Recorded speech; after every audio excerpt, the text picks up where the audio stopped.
And we're live. All right, ladies and gentlemen, thank you so much for stopping by. Folks, no. Oh, I noticed you got this shirt representing the brand, baby. There we go. Got to Gotta give that a represent. shout out. But thank you all so much for coming in. If you guys don't know, we usually have a more unique title, but Alex said that the gag was running old, so we had to change it up because he didn't think it was our very, very, very, very last chance to invest. So way to be having a stick up your butt, Alex. Freaking lame sauce. But in today's video, no, I'm just kidding. We're going to be having a fun conversation about tag team and watching the prices and seeing what's going on with that. And then will that potentially transition or lead into what we're kind of going to see with alternate arts in the Sword and Shield era? But before we jump into it, as always, if you want to support the channel, leave a like, comment down below, subscribe. And then if you want to be a part of the community or be a part of our wholesale program to get access to discounts on Magic, Pokemon, Yu-Gi-Oh, and much more at wholesale prices, make sure to click the link down in the description below and message me on Discord if you got any questions. But Alex, anything you want to start off by saying today or responding to that small jab that I gave you no time to respond to? No. Dude, I'm just I'm gonna do my best to make this an enjoyable stream. We were having a fun time reading the comments from the last video. Apparently a lot of you didn't like the convo. I mean, some people like when we have disagreements and debates. Other people, I guess, just hate it. I don't know. So we'll do our best to make this a fun, friendly, fun stream to enjoy. Well, it's always interesting too, because if we ever get off topic from like Pokemon conversations, I feel like people usually enjoy that. Like we've had conversations about credit card redemptions, fast food, like the housing market. Like we've gone off base on so many different things, but we struck a chord with that retirement talk. We struck a chord, man. So we'll make sure not to touch on that for you guys. But yeah, man. So I mean, today's conversation is really going to revolve around just tag team cards. And we were following, I mean, we've been following tag team for a while now at this point. And the main thing we were discussing was we saw prices go up, and then it looks like prices were finally starting to kind of come down and correct a little bit. But I mean, they're going back up again. I mean, you want to kind of take it from here, Alex? Yeah, so it doesn't look like it's every one of them across the board, but a good amount of the tag teams are seeing spikes to all-time highs. And I mean all-time highs, even during that spike last year with the tag teams and the waifus. Like even some of the waifu cards, top hits in those sets are all seeing, they're recovering from all their gains. A lot of these cards, if you guys don't remember, they saw 20, 30, 40% sometimes decreases after their runs. And now we're seeing literally less than a year later them recover all of those gains and now even surpass their old all-time highs. And we're seeing it with the XY cards too. A lot of the XY megas and things are being speculated on because of the possibility of megas coming to Scarlet and Violet. A lot of those cards are hitting all-time highs as well. And so it just begs the question of this whole alt art thing we're going through, this trainer gallery thing, like the recent run-ups on stuff of what's going to happen with those, right? Like when's the buying opportunity going to come again? Yeah. Obviously, this is such a new thing that we can't really look at like the history of Pokemon and say, yeah, this is like history repeating itself in this way. But it's hard not to think that like it's going to be an eventual progression where, all right, this is what's going to happen with tag team. And then, tag team's going to run up and then prices are going to correct and then they're going to hit all-time highs again, right? Obviously, we look at alt arts in the Sword and Shield era. They've been running up. It looks like some of them are correcting. Are they going to follow suit and do the exact same thing as Sun and Moon? That's what I believe, right? And then progressively, this is obviously my opinion because we haven't seen anything happen yet, but speculatively speaking, when Scarlet Violet sets go out of rotation, are we going to see some of the SIRs that are more popular run up in price as they're no longer being printed and then do the exact same thing? That's kind of where I see this being an eventual transition into. But ultimately, there's obviously no guarantee with that. I think, we've talked about Paldea so much, but when I think of like, okay, well, what card would potentially be that kind of card to do that? I think it would be the Magikarp, just because the Magikarp, I remember I did a 1,000 pack break opening and we didn't pull the Magikarp once. And so it's still a relatively difficult card to pull. So, you know, if that ends up being a set that does get reprinted again and you see the Magikarp price kind of tank, I could totally see that being a card that could ultimately be one of the more shoe-ins in my mind that's going to go up in value as Paldea Evolved goes out of rotation. But not to get too off base of the main topic, what are your thoughts, Alex? Yeah, Paldea for sure. Like the Magikarp for sure. It's a grading play as well as like, hard to pull. But one thing I've noticed, like one of the plays, right? Like the Gengar Mimikyu GX, the regular tag team number 53, it is ran up to over $100. This is a $30 to $40 card. It's a regular GX hit, and it's run to $100. Now, is there some sort of, a level of manipulation, buyouts, whatever? But I think, I'm sure it's going to settle after this run at a higher high than it was. And we're seeing other regular tag teams do the same thing. And what I mean by regular, just regular GXs comparable to regular EXs or regular V Maxes in Sword and Shield. And what I think we're seeing, and we're seeing in Scarlet and Violet as well, and what we could see in Sword and Shield as the alt arts, kind of stabilize, is we're seeing the continued move to people wanting to collect art. They're going after the artworks that they like more than just the rarity, right? Like, when the vintage boom happened, it was all about, population reports, rarity, all that. And, we've already seen it in modern, right? No one cares about the gold cards, right? No one really cares about the rainbows as much. And those are the most rare. The most popular cards are the regular full arts. They're easier to hit than those. And now we're seeing the regular tag teams, which are easier to hit than all of those. Now they're starting to spike past the golds and rainbows. And I think that trend is going to continue into the future, is people are going to continue to go after the cards they actually like, the artworks they like, paying less attention to the pull rates or the rarity of them. Well, it's funny you mentioned the just absolute pump of the Gengar Mimikyu regular GX card, because I think it was last stream or the stream before where I remember I was pulling it up because I wanted to show people the charts and like the history of what's been going on with Sun and Moon. And I accidentally clicked on the card and I was like, wait, this isn't the full art. And you're like, no, this is the regular one. And I was like, I actually like this artwork better than the full art. So it's kind of funny to see it really run up in the way it has, because I think that ultimately, I mean, still my opinion stands on it. I like the art regular much more than the alternate art version, because it's really cool kind of seeing the Mimikyu standing on the Gengar with the moon in the background. I think that's a really cool art design. And so kind of the point you're making about rarity, this is kind of just that evolution of people just seeing cards that they enjoy that have really cool art designs and then just buying them because they appreciate the art.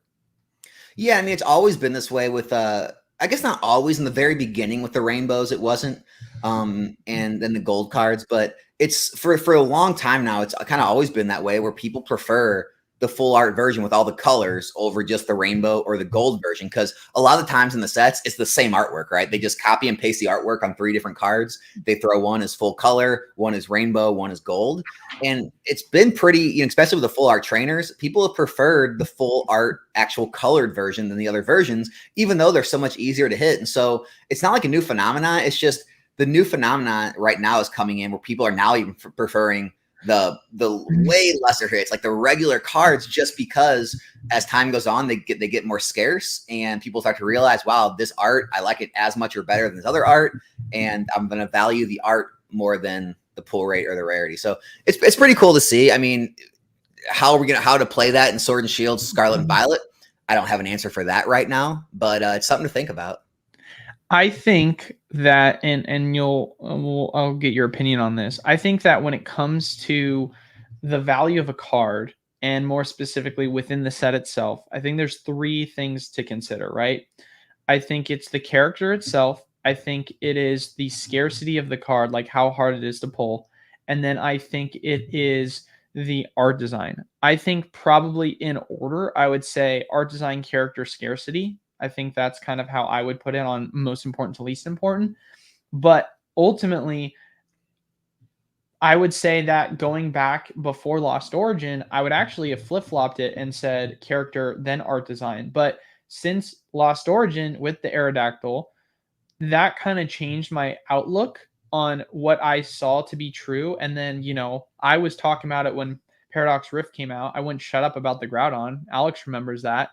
And he was like joking to me about, oh, you're going to go pick it up at like 10, $15 and look at how expensive it is now. So I ultimately think like, and Greninja is another good one that we're kind of seeing. Obviously that is also a scarcity card, so that also plays into it. But the point that I guess I'm trying to illustrate with this is I think we're just getting into a time now where we need to start reevaluating Scarlet and Violet and the sets themselves and asking ourselves the question, right? Sure, people have not been happy with Scarlet and Violet because you've seen a lot of like lackluster quote unquote sets with characters that are not, typical, right? We haven't seen an Eevee set yet. We haven't seen a Rayquaza set, a Lugia set, like all the popular characters. But yet some of the sets have, I would argue, been performing better than what most people anticipate after the release, based on the fact that some of the card arts are really cool and people enjoy collecting them. And so I think it's a potential shift that we're going to see going forward with the Scarlet and Violet era, kind of proving that, hey man, you might not like a lot of the cards from Gen 9 or Gen 8 or whichever ones are being here, but you can't deny that some of the art designs are extremely cool. Because I mean, the Chen Pao for me is one that I would say that I love the most within the Scarlet and Violet era when it comes to like Gen 9 characters. Because, Scarlet and Violet Pokemon, I'm not the biggest fan of the Pokemon within the game, but ultimately, like that Chen Pao card is one where I'm like, dang, that's a sick looking card, regardless of like if I'm a fan of that Pokemon in the same way I saw the Aerodactyl. Yeah, I mean, as far as like, these different rarities, like, kind of playing around with value wise in the set, this has happened for a long time, right? So, I mean, all the way back to XY, like there's full arts that are worth more than, well, I don't know if there's full, I still think there might be some sets where the full art or another version is worth more than the secret rare, but definitely in Sun and Moon, like I'm looking at Unified Minds right now, right? Like Missy's Favor is number one, just a regular full art trainer. Then you go to the Mewtwo Mew GX where it's a rainbow, right? But it's Mewtwo Mew. And that's worth more than the alt arts of the Raichu, Lowland Raichu, and the Sableye Tyranitar. And so it's like, like Eli just said, it just really has to do with the character, the artwork, a lot more than just the pull rate and rarity. And just like we're seeing in Scarlet and Violet, like we're seeing the Magikarp, the Tyranitar, the Groudon. We're seeing a lot of these regular IRs rise up, even though they're much easier to hit. They're more sought after Pokemon. And sometimes someone said in the chat, sometimes it's a grading play. Like, yeah, you can't discount the fact that, some of these IRs are much harder to grade. So since the value of the 10 is high, it raises the value of the single. That's definitely true as well. But some of these other sets, like the grading gem 10 rate to 9 rate is pretty similar to a lot of these rainbows, full arts, tag teams. And they still kind of are at different values based on the art and the desirability of the character and things. So I just think it's more important than I think originally people put value on. Okay, so slightly off topic, but this made me think of something. You've opened a lot more Scarlet and Violet, I'm going to presume, than I have. What has your kind of experience been with the print quality in Scarlet and Violet compared to Sword and Shield? Definitely stepped up with Temporal Forces and Twilight Masquerade. It was definitely a step up from the earlier print runs. And I've already paid attention to the pop report of what we have so far. It does look like we're getting back to that 50% plus 10 rate, where a lot of the earlier cards were much lower. So it's looking better. However, definitely still worse than a lot of the Sword and Shield. A lot of the Sword and Shield sets, we were talking beforehand about the alt arts, like where some of the alt arts are very almost the same price as the PSA 10 as they are raw on some of the alt arts. And the reason is a lot of them are like 70, 80% 10 rates. And so I think that's just part of it. That's why Scarlet and Violet is seeing a different value and more scarcity on the market of the graded cards, is because, the print quality still works. Yeah, it's something that I feel like I've noticed more recently since owning the shop, because we've had people come in and like pull cards, and they'll pull it pack fresh, and usually it's like a centering issue is kind of the most common, but like I've seen straight up whitening issues with a lot of the cards that are pulled in like the main slot, and I'm like, wow, that's brutal. And I've had people come in and tell me like, hey, I just pulled this card, pack fresh, immediately put it in the sleeve. What would you kind of say about it? And they're expecting me to say like, oh, it could get a 10 if you were sending it in for grading. I'm like, you'd be lucky if this gets a 9. Like, and I'm like, I feel bad saying it because they're like, I literally pulled it, put it in the pack. But I'm like, do you see all that whitening? Like, I don't understand if you're, and it's hard because a part of me is like, there's no way this is pack fresh. But yet it's become a consistent thing that I've started to notice with a lot of the cards where there is more than just like a centering issue. There's also a whitening issue with a lot of the cards, which is extremely frustrating. It's kind of that learning process you go through when you enter the hobby too. It's like, especially like I see it from a lot of the Japanese collectors who are starting to like maybe transition to English or at least do both. They're like, these English markets are so manipulated. How is a card $50 when it's only $5 in the Japanese version or whatever? It's like, well, here's the thing. Every Japanese card is like almost 10 quality out of the pack. So there's like zero chase to get a 10 in Japanese, right? Almost every card's a 10.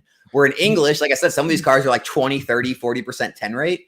So there's an actual chase. And that's why the value of the English 10s is so much higher. It's because it's actually hard to get them. Well, not even that, but if you go back to like even the WotC era with base, there was a hollow in every other pack. So when it comes to Japan, like obviously it's not the case for every single set. EV Heroes is a good example of it being an outlier, but for a lot of these Japanese sets, the rarities are much easier to pull. I could be wrong on this, but if I'm correct, in the Sword and Shield era, you got a V in almost every pack, or you at least got like a lot easier seeded pull rates when it came to rarities for the most part. So it's not only just it's easier to get the card, but then also the print qualities are better. And it's funny because I've had a lot of people come in and they've shown me their old condition, like, oh, I had this condition when I was younger, just want to see if it's worth anything. And a ton of people will bring in Japanese cards, and I'll have to like explain to them why Japanese WotC is actually worth less than English WotC. And I'm like, yeah, the quality was so much better that it's worth less. Like that doesn't make sense, but it's the reality of scarcity and why people are chasing after English more often than not. Yep. Yeah. I mean, getting back to the whole topic though about this tag team move, there's always like this whole thing when anything moves up in this hobby, right? It's always there's a crash coming. I mean, you hear the rhetoric immediately. Alt arts are going to crash. This is all it's too high, too fast. I've said it from the very start. There's going to be a pullback. I don't know if we're reaching that point now. I mean, some of them are already pulling back, like the Umbreon, the Garatina are starting to see some pullbacks. And yeah, there's going to be pullbacks, but in no way, shape, or form does this mean they're going to crash, go to zero, all this stuff. A lot, if you go to any era, pretty much a lot of the big hits, like I'm not saying every single hit, every single alt art, but a lot of the big hits, the sought after Pokemon, sought after artworks, they have second and third and fourth runs and resurgences. Just like I said, they're reaching all-time highs now, whereas people thought last year with the tag teams and the waifus, this is like almost a Black Swan event type thing. They're reaching crazy heights they shouldn't be to, blah, blah, blah. And now they're doing it again. And all I'm trying to say is alt arts, even though they may see a fall, they could do this again. Now, when? I don't know, 6 months, a year and 2 years. You don't know, but it's not like a, lights out type thing. Well, so I want people to comment this down in the comment section below. I want everyone's opinion. Because this is one that, it could go either way, but a perfect example of a card that I noticed in particular because it came into the shop. We actually had someone pull it in shop pack fresh, was a Glaceon VMAX from Evolving Skies. And I went in and I looked at the value of the card from the raw compared to the PSA 10. And if you actually look at like the graph between the two, they're converging on each other. Like you've got the 10 going down while the raw is going up, and they're pretty much at a point where they're ridiculously close to one another. I mean, once you start factoring in grading fee, they're almost valued at exactly the same. Like that's kind of what we've initially seen with 9. So it's very wild to kind of see the confluency with that. So I guess the ultimate question I want to kind of ask from you guys and get your opinion on, do you think this is a result of the raw card being overvalued and the price is going to go down for the raw? Or is this the raw continuing to go up in value, kind of like we've seen with a lot of tag teams, and the PSA 10 is actually undervalued and it's a potential value to pick up the 10s. I mean, you could really go either way on this ultimately at the end of the day, because if hypothetically we say the raw is undervalued, in theory, the 10 itself could just, if the raw does go down, it doesn't mean that the 10's necessarily going to go down, because you would like to think there's going to be some confluence within the price differences where the spread starts to kind of, grow apart from one another. But yeah, I kind of want to see what everyone's opinion is on this, because realistically, we won't know until we start to see that kind of correction happen with either the raw going down or the 10 going up. Yeah, I mean, it happens a lot, like especially when market moves happen. Is it's that constant battle of, oh, there's a huge margin to be made here, and then people look up and see, oh, it doesn't seem to be that hard to grade, so then all the raw gets bought up, and then once the raw gets bought up, it raises that price, and people say, wow, the PSA 10 is really cheap compared to this, and that rises, and then eventually they'll say, oh, this is too much, maybe the raw is too expensive. But yeah, right now it does seem like it could go either way. I don't have a strong opinion either way. Like we could see the PSA 10 rise. We could see the PSA 10 just kind of stay where it is and have the raw fall. I don't know if we're going to see the PSA 10 drop a ton if the raw is that high, though. So I think our two chances are either it stays the same and raw drops, or it just goes higher, is what I'm thinking.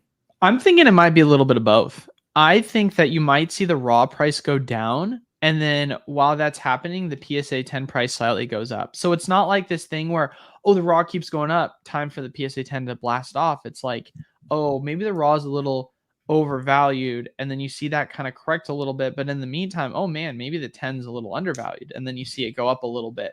Because I think that, like I kind of talked about at the very beginning of the video, I think this is going to be a correlation from what happened with the Sun and Moon era and tag teams kind of continue with Sword and Shield, and then eventually once the raw does correct itself, it's gonna hit all-time highs again, and you're gonna see, because I mean, let's be honest here, do we think the Latios card was gonna go for upwards of $2,000? Like, that was crazy. Or same thing goes with the tag team booster box. I mean, Evolving Skies, I thought it could easily hit 400 within a couple of years, but for it to hit 700 in like a year, like I never would have imagined that. So and we're actually seeing sales over 700 again on TCG Player. Yeah, so I definitely think that we're gonna see that kind of confluence occur, where there is that just same pattern occur within the Sword and Shield era, following what's going on with Sun and Moon. Yeah, and there's another question that needs to be asked in the midst of all this too, right?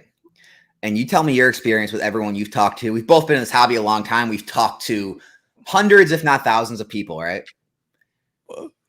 The fact that all these prices continue to rise and hold, and now Sun and Moon, XY is rising, Scarlet and Violet's rising, it always like freaks people out, right? It feels like, oh, all this stuff can't happen. Armageddon has to come at some point, right? This is my experience with pretty much every single person I've talked to, unless I've come across someone who like had something come up, right? Like family member died, medical expense, like buying a house, something like that. Pretty much 99% of people in this hobby, they're never selling out, right? They're always selling to buy themselves something else in the hobby, or they're not selling at all, and then they make more income and they buy more in the hobby. So like, I don't see a lot of money like ever leave the hobby 100% gone. It just stays in the hobby. They grow their collection. They move their collection around, buy this to, or sell this to buy this, trade this to get that. And so I don't know, what's your experience, Eli? Like my experience, I don't see a lot of people selling out to take the money to go like, just spend it in the world, right? Buy something else they like, buy a car, or just like go blow it, going out and traveling. I don't know, but it seems most collectors are kind of lifers, and they keep their income coming into the hobby and they keep their collection growing. Well, maybe it's just me, and this is kind of how I'm looking at it. But there is obviously a lot of casuals in the market, and then there is a lot of more serious buyers, right? Like if you go into a storefront, you're going to see a lot more individuals that are coming in and just wanting to buy a couple packs than you are wanting to buy cases and cases of booster boxes. Like that's more of like the serious buyers. And I think that the serious buyers, or the more informed, I would say, are really aware of the kind of value that you can extract from the hobby. And so, at least for myself, how I'm looking at this is I'm almost looking at this as like an extraction of value, where for me, I'm looking at it and saying, hey, I think that I feel good about selling this item at this price because I know that I can move my money around into something else that I enjoy collecting that could also retain its value in the same way or go up. Now, here's the thing, right? Although that is kind of being looked at from an investment perspective, I would argue that it's also the same from a collecting perspective. Because there are a lot of collectors that are in this hobby that, sure, they might be, not looking at this as a form of an investment, but they'll look at it as a form of a store of value.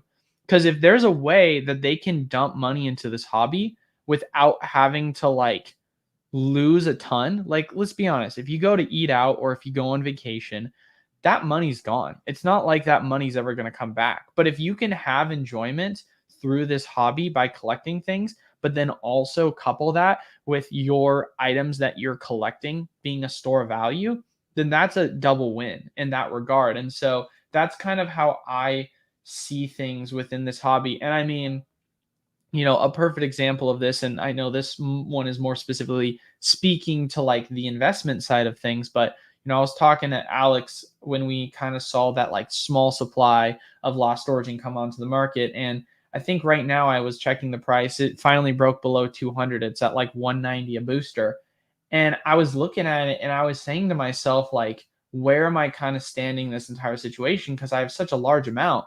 Am I going to adjust the booster boxes in the store to a point where it's going with the market? And to me, I'm like, honestly, I'm just not even going to touch the price.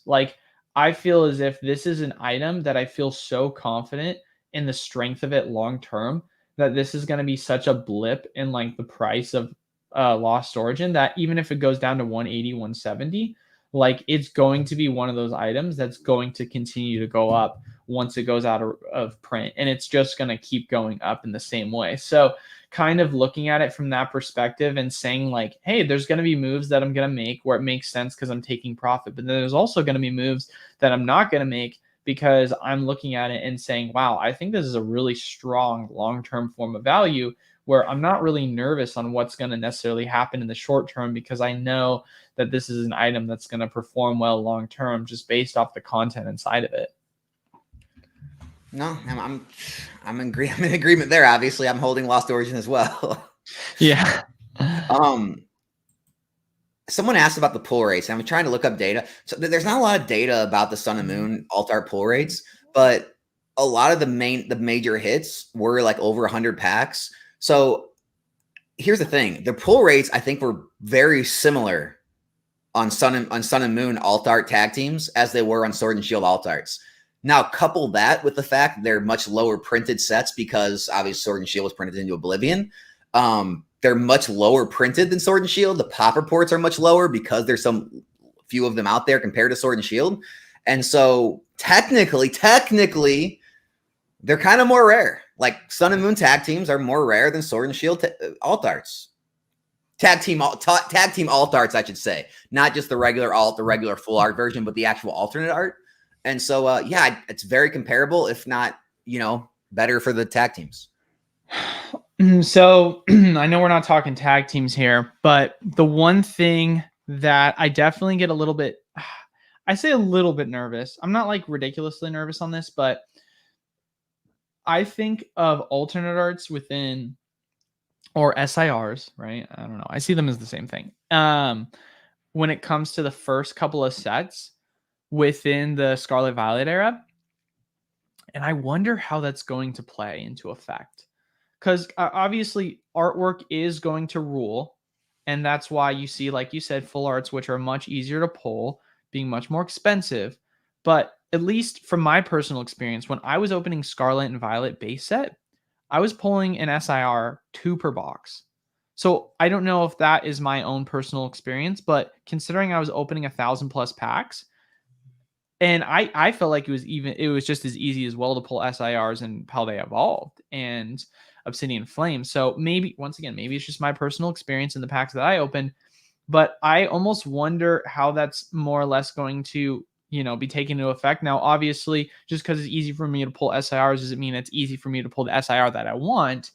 But cards like the Miriam, which I've talked about quite a bit, because I think this is an undervalued card that's going to do well if we don't get a Scarlet. I mean, I think it'll do well regardless, but obviously it will do well sooner if we don't get any more Scarlet and Violet base product. But I kind of want to see what that performance could potentially look like, and if it might at some point be hindered, or it's currently being hindered by the fact that, relatively speaking, I don't see it as that difficult of a card to pull.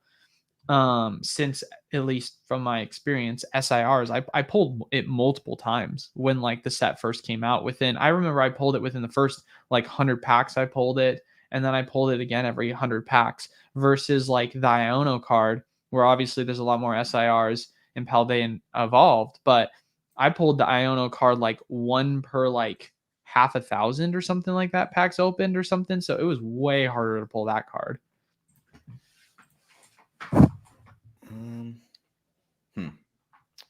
What? Never mind. I was gonna try to share the screen. It's not letting me. So yeah, so basically TCG Player Infinite luckily puts out now the pull rates. So yeah, basically Scarlet Violet base through Obsidian Flames, they were all the same. They were all 1 out of 32 packs. So basically 1 guaranteed every box, maybe 2 a box. You must have got a lot of good boxes. So yeah, so they're easy to hit. Now, when you go to like specific one, it has to do with how many hits are in the set. So like Paldea Evolved, much harder to hit because there's like, I forget, like there's a lot more. Paldea Evolved has like 51 total SIRs and IRs, where Scarlet Violet base only has like 32 or 34 or something. So it's a lot harder to hit. But the fact of the matter is, yeah, the earlier sets were much easier. Now, Paradox went up to 1 out of 47 packs. Temporal Twilight went up to 1 out of 82 packs or 84 packs. So they're starting to get a lot harder. But I agree with you. The earlier ones, I don't know if they'll probably have like lower ceilings, in my opinion, lower ceilings than the later ones will have, just because, yeah, I mean, at some point rarity does become a factor. It's not the only factor, but it's always a factor. It's kind of like I always talk about, like anyone who focuses hones in too much on one data point, there's always a fallacy. So if like people hone in on just rarity or just population reports or just like artwork, just character, there's always going to be some sort of fallacy. Like they're all good data points to take into account to get a full view of it. And so I just think that part of it, even though it might be a great art, great character, whatever, it's going to have a ceiling, complementary to what the other ones are. Well, I guess the only real counter argument that I have against myself is you kind of brought it up and said that the first couple of sets within the Scarlet and Violet era did have worse print quality. And I'm looking at it right now, but the PSA 10 rate compared to the raw rate for the Miriam is 50-50. So there's actually about 50% the amount of 10s as there are 9s. And so that's obviously something where you're like, looking at a lot of the back half Sword and Shield era alternate art sets, and you're like, there's a lot more 10s than there are 9s for a significant amount of the cards. And so the Moonbryon is obviously a perfect example of that, having 11,576 and a 10 and 2,715. You could contribute some of it to be people being more savvy, graders, and saying they don't send them in as much if they think it's going to get a 9. But that's argument would still be applied to people that were sending in the Miriam for grading. So it is at least something that I would say is something to consider, regardless of the pull rates, if we do think the value, because it's like and then I think this is the perfect example, evolutions, right? You take a look at evolutions, most of the cards are ridiculously cheap, and most of the cards in the 10 are ridiculously cheap in the grand scheme of things. However, what card within the set is actually not cheap and it's relatively expensive?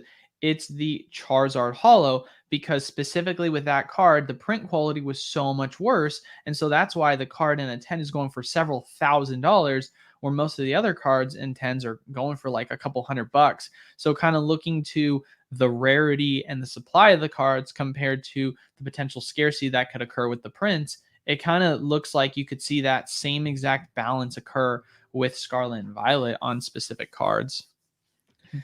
Yeah, one of the biggest things I always hate in this hobby is when people use the term irrational, right? Where anything that, like, if people, like, too many people are enjoying modern or buying modern boxes or buying modern cards at, you know, it's similar prices to like what older, rare, minter, better cards would be. A lot of people would always determine it as irrational behavior. One thing that is very irrational in this hobby is the case by case, card by card values. Because realistically, right, if it's a rational market, if you have a Moonbryon selling for, let's say, $1,350 in a 10, and it sells for, let's say, $800 raw, and it's got a 70% 10 rate, that margin should be relatively similar to every card that has around a 70% 10 rate, right? Because if it's a relatively the same card to hit, it's relatively the same difficulty to hit, relatively the same difficulty to grade. It doesn't have to be the same price, but it should be relatively the same margin, right? So if a card's $1,000 and you can get it for 700 raw, it should probably be a $70. Another card should be 70 if it's $100, right? So, but it's like, it's never like that. You'll have some cards that have extremely hard pop reports, like 20, 30%, and they don't have that good of margins. You'll have other cards that are like 50, 60%, but they have crazy good margins. And it's one of those things that I'll probably never understand about the hobby. It seems irrational to me, but that's the way it is. Yeah.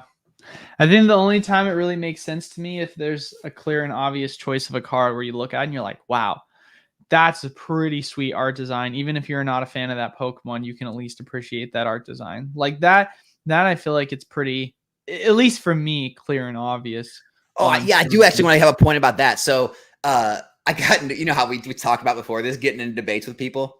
I always get in debates with people when they leave comments and things or in the Discord. And, you know, the whole market manipulation buyout thing is like the buzzword, the flavor of the week this year. Everything's a buyout. Everything's a market manipulation. I threw this out to someone and they didn't really have a comeback. I said, have you ever just thought about the fact that maybe, even though art is subjective, I get it, maybe the majority of people all just prefer the similar artworks and similar Pokemon to each other, and maybe that's the reason that certain cards go so high? Yeah. Could that be a reason? I mean, here's the thing, man. I think that is the same thing to be said about Charizard. Like, everyone always is like, oh, Charizard is so popular because it was the first one, and it's just all these Gen 1ers are in the hobby running up the price. It's actually not that fan favorite of a card. I had people come into the shop all the time, kids that are like 8, 9 years old. What's your favorite Pokemon? Charizard. I love Charizard. Charizard's my favorite. Like, kids of all ages and adults of all ages, they like Charizard. Like, that's just the reality of the situation. So regardless of whether you're like a hater of Charizard itself and you think it's an overrated character, that doesn't change the general perspective that there's a lot of different people from all ages and generations that still find appreciation for that specific character. So to your point, yeah, I agree. Well, and then take it even one step further, right? Like these are like the critical thinking, like, ideas that people just don't dive deep enough to understand why things move. They just like to chalk it up to market manipulation buyouts because it's easier. You know, hear other people say it, and we're in this country now where it's like you hear something, you repeat it enough times, it becomes true. Yeah. But no, like, think, like, people don't think about this, right?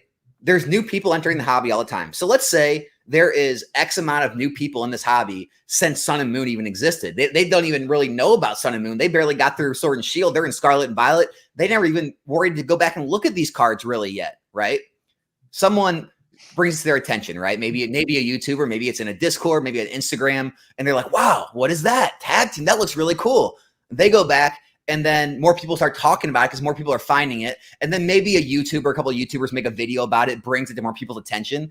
And it has these run-ups where people say, oh, it's a bias, market manipulation. These big YouTubers are running it. It's like, it's not about that. It's just that the hobby moves in cycles. There's always new people that haven't seen certain cards. And when those things get brought to people's attention for the first time, maybe they forgot about it, just remembered it, didn't have the money to buy it then, never seen it before. It causes a lot of people to all want that card at the same time. And then when it starts getting higher, that FOMO sets in, like, oh, I better get it because it is going up. A lot of people are starting to realize it, and it sends these big spikes. It doesn't necessarily mean it's always manipulation. It's just everyone wanting it again at the same time. It happens.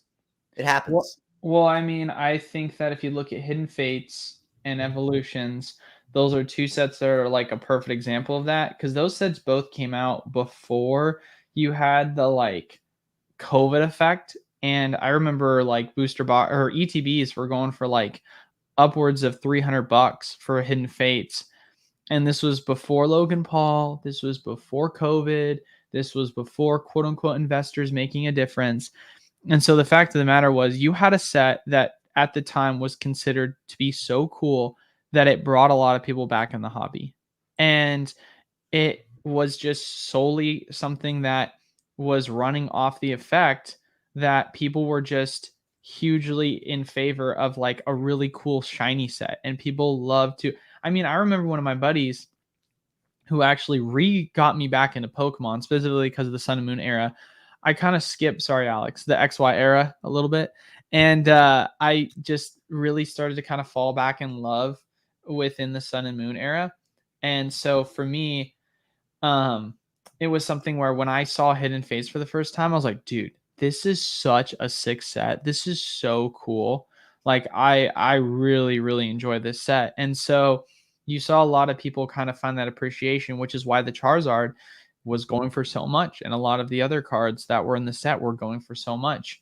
I mean, same thing goes with evolutions. Obviously, on a smaller scale, you had the booster box going for several $100 when it first came out, and that's what caused it to get printed into the ground eventually.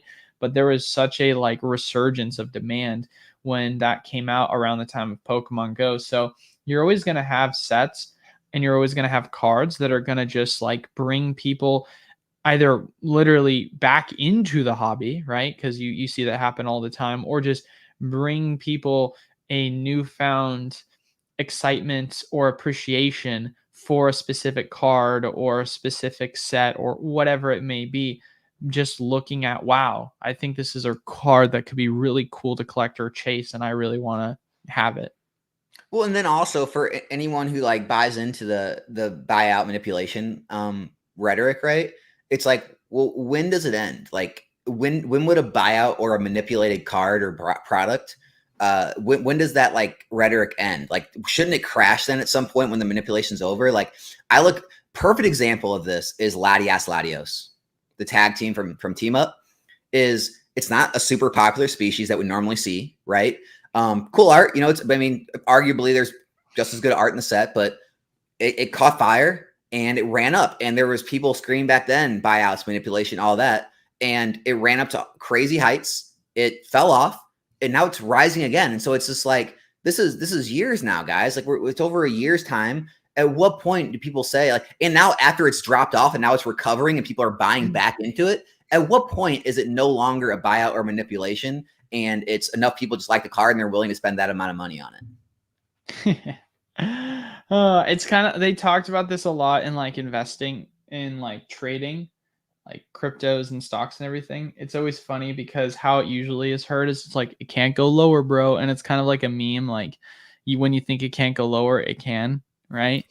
I feel like it's almost the inverse for Pokemon. Like, it can't go higher, bro. There's no way. And just when we always expect that it's gonna like stop at a certain price, or oh yeah, here's what we predict it could get to.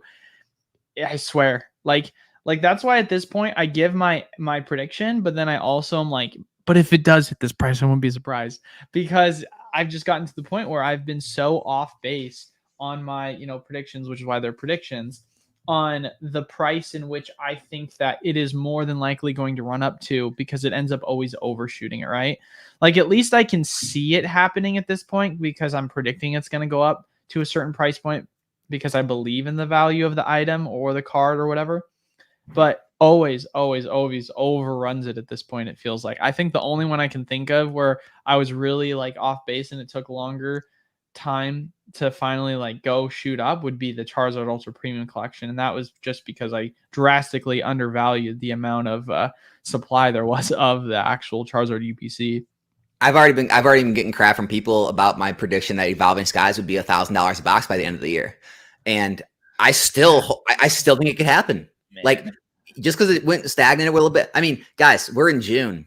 There's a very real possibility that could be $1,000. We just don't know. Like, crazier things have happened, but I do want to reply. So there's so many things, like issues I have in this hobby with, like, again, all right, guys, not to get political, right? But we'll keep it both sides of the aisle. It's like someone watching just CNN all day and another person watching just Fox News all day, and just like taking whatever talking points they said and like arguing with each other. It's like, if you stay in your bubble in this hobby and just listen to what like the people that you agree with what they have to say and like keep repeating it, and you're in a bubble where everyone's repeating that same thing and agreeing, you never hear the other side, you're going to have a very real, like a very misinformed concept of this hobby. So, and this is not picking on the guy that asked the question. It's just, I hear this all the time, is what does the oversaturated graded modern card market mean for the future? What does that mean? What is oversaturated? That would mean there's way too much to go around and they're sitting on shelves and no one wants them. There are no Scarlet Violet slabs on the market. There are very little Sword and Shield Alt Art slabs on them. Go look. There's like 20, 50, 70, maybe 100 of each card available when they have thousands out there. It's not oversaturated. It's meeting demand, if not even not meeting demand enough. So oversaturated would mean like they're falling off the shelves. You can't get rid of them. They're illiquid. No one will buy them. Throw your slabs at auction right now. I guarantee they go within about 10% of market price, if not full market, if not over market price on some of the things. So like this whole rhetoric that, again, not picking anyone, it usually comes out of the vintage, older, rare, mint, or better crowd of this rhetoric that modern slabs are so oversaturated. Well, where are they then? Are the vintage crowd the new boomers of Pokemon? Is that what? Have less than 100 on the market most of the time, right? Like that's what you have to ask yourself. But these buzzwords, right? Buyout, manipulation, oversaturated, irrational. They get thrown around so much that people buy into it and they forget to think like logically and like, oh, wait a second. Why when I type in a Scarlet Violet slab, there's 3 available on the entire market when there's already 2,000 graded? That doesn't make sense. So are you saying that WotC era people are the boomers of the Pokemon hobby? Is that what I'm hearing? I'm just saying that just to critically think for yourself about why markets move the way they do, what the supply demand, relation is to what's out there, because you could have 100,000 PSA 10 subs. If 200,000 people want them, you still have less supply to meet the demand. Like just because numbers get bigger, it doesn't mean it's oversaturated. Yeah. No, 1,000%. Well, it was funny because we had a family come in, and one of the moms I was talking to, she was telling me how they go to their local Target and they can't get Pokemon still because people still are buying it out, which is crazy to think about because I look at everything. Yeah, Target's expensive. And I look at it, I'm like, really? People are buying out Pokemon still? There's nothing good to like scalp in my mind. Like if you're a scalper, what are you scalping? Because they couldn't just be opening it and enjoy it, right? No, exactly. No one does that. That would never be the case. What? People just love Pokemon that much that it sells. It's all about the money. It's all about the money. Exactly. So like to your point, that's kind of the thing. People always assume it must be the scalpers. It must be the market manipulation. It must be all the like nefarious things that are happening because everyone loves to jump to nefarious conclusions. Well, think about it, dude. Like everyone talks about it being multi-generational. Well, what I just talked about before, how most collectors are lifers and they stay with their collections. They build their collections. They continue to grow it. Now you have a whole other generation growing up to income producing. They're working full-time jobs and now they're staying in it. Some fall away, but some of them stay in it. So you constantly have more people in the hobby, more money in the hobby. Of course, you're going to need more cards in the hobby. Yeah. Oh, 1,000%. New records of sales every year with Pokemon.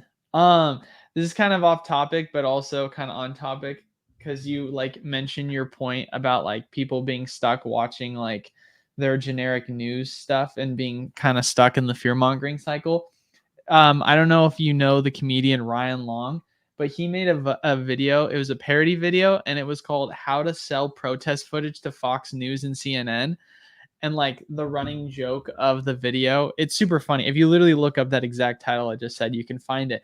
But literally, it's him saying that he like took footage from like a riot or a protest and he would splice it in one way and sell it to Fox News so it would appeal to that crowd, and then splice it another way to CNN and appeal to that crowd.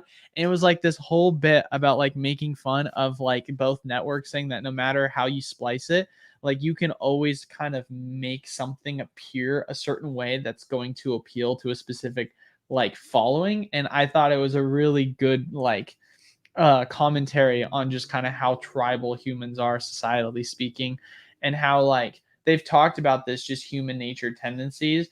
Like you were saying that if you say it enough, it becomes true. Like that's kind of how human nature tends to be. Like when you have someone that has like a general opinion and then you've got someone that has an opposing opinion, if you get enough people that, like, if you're in like a crowd, like social cohesion, that like get behind one person's belief, before you know it, like more people start to like kind of group together and believe that one thing, and becomes a group think. And then now people's minds are changing, not because they necessarily believe the thing the person's believing, but because of that like group think influencing the way in which people see things. So it's kind of interesting to see, or fascinating to see, that within the Pokemon hobby as a whole, because there is so much, I feel like, groupthink going on, which I really discourage a lot, because I want people to have their own independent thought and opinions when it comes to what they're picking up and what they're collecting and investing.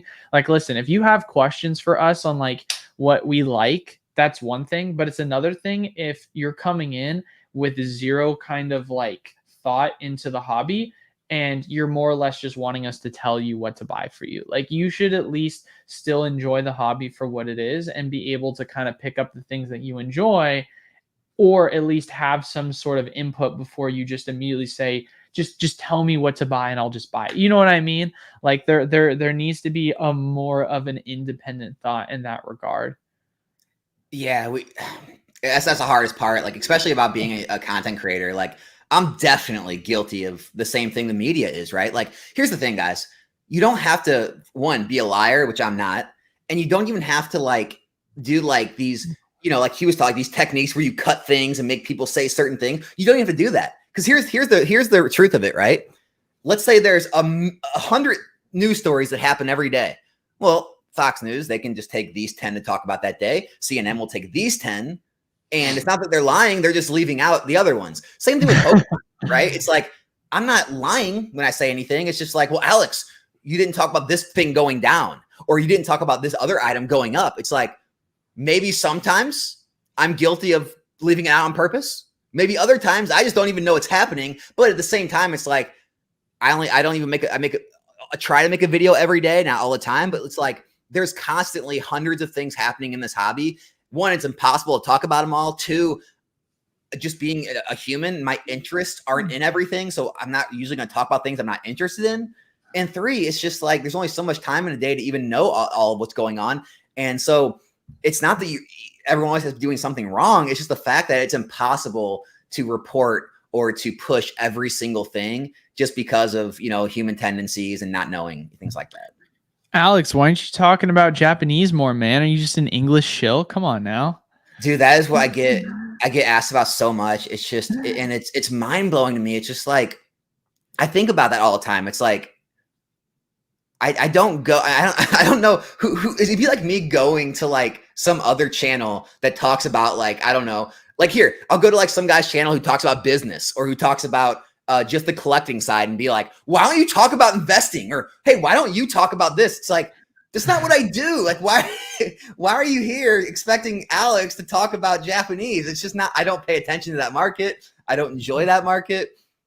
I don't know why people come to me and get mad at me for not talking about Japanese. Yeah, I know. I get asked about Japanese all the time. And although like sometimes it's worth looking if there's like a real good opportunity, like with 151 crashing, there's a lot of times where like, man, I'm so out of the loop of Japanese because I like to stick to what I know. And that's I would say the most important thing, right? And I think, as much as you might love him or hate him, because there's definitely a lot to pick at with Dave Ramsey.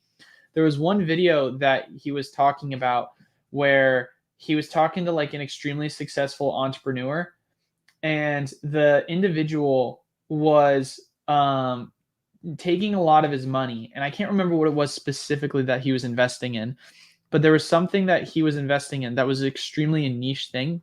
Like, think of it as like Pokemon. And Dave Ramsey was like asking him the question, well, why don't you put that into a mutual fund, right? Because Dave Ramsey as a whole is like fundamentalist, right? And he was like, because I know nothing about that at all. And for me, I would rather stick to what I know. And the guy who like he was talking to is like a multi-millionaire. And it's one of these things where like someone like Dave Ramsey will even concede to the point that, oh yeah, I might believe XYZ is better. But at the end of the day, like there's no denying that if there's someone that understands a specific space and knows how to make money a specific way, sure, you might say like there's a lot easier of like a way to make money, but if you're like truly an expert within a specific niche and you can extract value in a way no one else can, like who's to tell you you're wrong? Like you're doing it right. You're making the money. You're being successful in that way. So it's like you don't have to necessarily stick to everything within the Pokemon hobby and be like following up with what's going on with Japanese promos or what's going on with the Japanese new set. Like, you have to be involved in what's going on in vintage. Like, stick to what you know and become an expert at that one thing. It's like, it's better to be, a master of one than like a jack of all trades. Because ultimately, at the end of the day, you're not going to be an expert in all of these fields in the same way, in the way in which you're kind of like finite. Were you like, in my Discord listening to this convo? What convo? No, I wasn't. That was like the exact answer I gave to an extent, was like, guys, you can make money in anything. Like there's people making money right now in One Piece, in Star Wars, in Lorcana, Japanese Pokemon, regular Pokemon, Magic. Sorry. Go out of TCGs. There's people making money flipping, I don't know, refrigerators, flipping, this or that. It's like there is money to be made flipping anything. But for some reason, why people in this hobby, I guess, get angry that other people aren't doing the things they're doing or want to like, and this part I get. People just want to like maybe brag a little bit on their plays, which is great. It's just when it crosses the line of bragging to like, I can't believe you're not doing this. You're stupid for doing what you're doing. It's like, okay, you got to stop. Okay, so shout out to, I gotta give another shout out first. Shout out to Pokey Grindin first and foremost. Thank you so much for the super sticker, brother. Appreciate the $1. Shout out to Dub Edition. He knew the video. Also, Dub Edition, what was the response that Dave Ramsey gave to the one person that was like talking smack about him? There was one thing that he said that was super duper clever, but the guy that he was talking about had $20 million in farmland, and he was previously a farmer and an entrepreneur by owning a farm. And so rather than diversifying his money into like a mutual fund, he's like, I'm just going to buy a bunch of farmland because I've been a farmer my entire life. I know how it works, and I know I can make money. And that's always like the first thing people say is invest in what you know. Like don't invest in things you don't understand, right? Yeah. Oh, 100%. I literally that's the one thing I always talk to my friends about, because they always ask me for like questions on investing advice, and I say I think that it's best to invest in things that you're passionate about, because then you're going to be more relevantly up to date about what is going on specifically with what you're investing in, and you can follow it more closely. Because it's one thing if someone tells you to invest in this and you're like, I'm just doing this because someone told me. It's another if you're bought into what you're investing and you know what's going to happen, then it's a lot more exciting for you to be able to like follow and keep track of what's going on. It's kind of like when you have one of my buddies who was he's a huge shoe guy and he loves Nikes, and he knew all the Nike releases on when a new shoe was going to come out and blah, blah, blah. And he invested in Nike when it was like, I think $70, $65, and he sold it at $140. Like he made a killing off of something like that, right? And so there's been so many instances where obviously it's not always 100% the case, but at least you're going to be more relevantly following what's going on, so that hypothetically speaking, if your stock begins to fail, then you know why, right? Like as someone who's been a longtime Disney fan, it's not, there's no denying to see where the stock is for a reason, right? And well, so people hate it people hate it when I talk diversification, but like the best investors, the best, they all tell you like diversification is for those that don't know what they're doing. Right? Like Charlie Munger, Warren Buffett will say this in their conferences, like diversify if you don't know what you're doing, because that way you don't have to know, right? That's the whole Dave Ramsey method. You don't have to be a sophisticated investor. It's for everyone. Just put money, spread it out in multiple mutual funds or indexes that all perform well over long periods of time, continually invest in that every single month. It'll compound. You'll be great, right? But it's like, on the other hand, if you do know what you're doing, if you have a very good amount of experience, understand the market, understand the hobby or the whatever business industry you're in, the farmland guy, us with Pokemon, you can outperform the regular people who don't know what they're doing in whatever other industry they are. And I think that that fact is like watered down so much because people like to say, oh, it's survivorship bias. You know, you look at the person who made it, but all the ones that tried doing that and failed, you're not looking at them. It's just like, I'm not saying you can't be wrong and you can't fail. What I'm saying is, if you know so much about one area, usually, like you said, you're going to be passionate. You're going to really research it. You're going to have successes and failures, but usually more successes because, you know, you know more than the average person, and you can actually outperform all those other investments. I'm not saying to choose one or the other. What I'm saying is it should give you a little more confidence in Pokemon, especially if you're spending hours of your day every day. If you're in here listening to this, whereas you may not be listening to all of the shareholder meetings of all the stocks you're invested in your 401ks, right? Yeah, there's a reason why the most valuable thing you can have in any sort of form of way to make money is having the knowledge of how to make it. Like, let's be real here. Like, there's a reason why insider trading is, you know, illegal. It's supposed to be, at least. Nancy Pelosi said that that doesn't happen. Yeah, that's just free market stuff. Come on, guys. But anyway, like, not to get political on it, it's something where it's when you have an edge, you play to that edge. That's what's going to make you successful. I just feel like that's kind of where we are within this hobby with Pokemon. Like, we know what we know what our edges are. And at least, you know, speaking for my behalf, and I assume for Alex, because him and I are pretty much kind of on the same page with this, is we know modern. We just know what's going on in English modern. And it's something that we have our own, like his in particular, right? Might be he has an advantage because he's paying so closely attentive to like what's going on in the grading market. And so I'll ask him questions regarding to that. And then for me, for example, obviously, if I, you know, using my resources that I have with my distributor, know when a reprint's coming, then I can make predictions on what I think is going to happen within the market itself, right? Like, that's something that you can. Someone said I'm buying whatever Pokemon Nancy's buying. I think people need to trust themselves more. You know, I think what it comes down to. I'll tell you what, like I hear a lot of success stories, right? And I like when people brag on their successes. But you know what I hear more of, and I'm sure you do, I'm sure everyone here hears more as well, is I knew that was going to happen. I should have bought that. Or I knew I should have bought more, right? Oh, 100%. What happens all too often is people will put in hours of research. No one, okay, maybe some people here, no one here is putting in hours of research into the stocks or mutual funds they're investing in. They're not going through all their you know, all their statements and seeing exactly what their numbers are looking like. You know, they're not doing any research, right?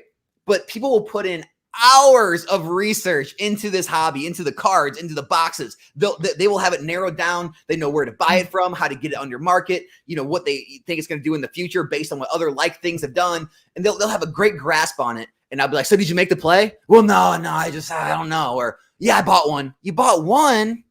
You bought one at $50? Like that, you put that much time and energy into, and you made a $50 investment?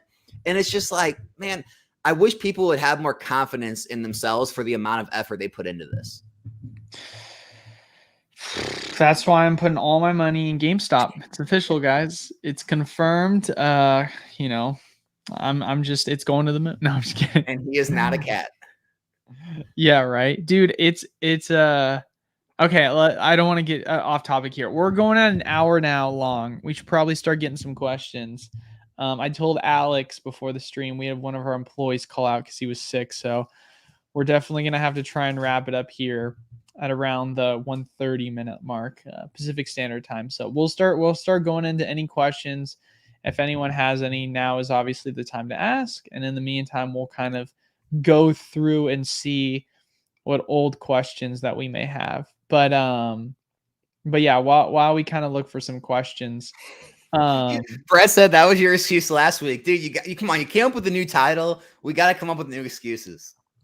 Oh, well, last week my employee asked for a month off in advance for a month off in advance. He asked for the week off. And so we gave him the week off.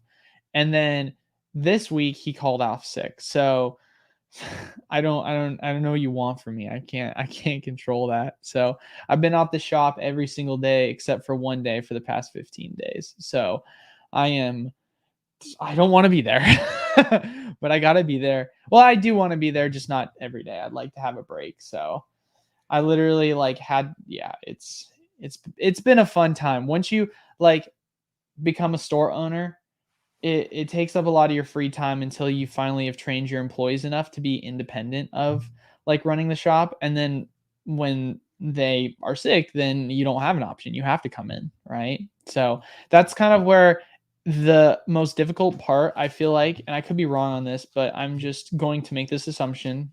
Um, I'd like to believe that the most difficult part of running the business is the early stage, because we're right in the stage of like trying to generate revenue to be profitable. And so being able to hire an employee that you're like, all right, I can hire X amount of employees. But what happens if one of those employees calls out? You're screwed, right? So being financially able to like hire multiple employees and know that I can at least have one cover if another one is going to call out sick is something that we're trying to still figure out, because it's obviously something new that we're having to like kind of push around. So it's a whole new experience of learning as a business owner, because sure, I've been a business owner for the longest time, but I've never had multiple employees where you have to like be accountable of everything and try and Dude, figure out how you it's go a whole about it. different story. Yeah, like when I started taking on employees for my local RNG Games just commented. Sorry. no, Keep you're good. going. Like when I started taking on employees for my lawn and landscape businesses in the past, it's a whole different thing. Like when you just have yourself and you have the amount of workload that you can handle, it's no big deal. But then once you start taking on an employee and you build the workload to a point where you can't handle it, you need the employee to handle it or the employees to handle it, and one or more of them call off or quit or something like that.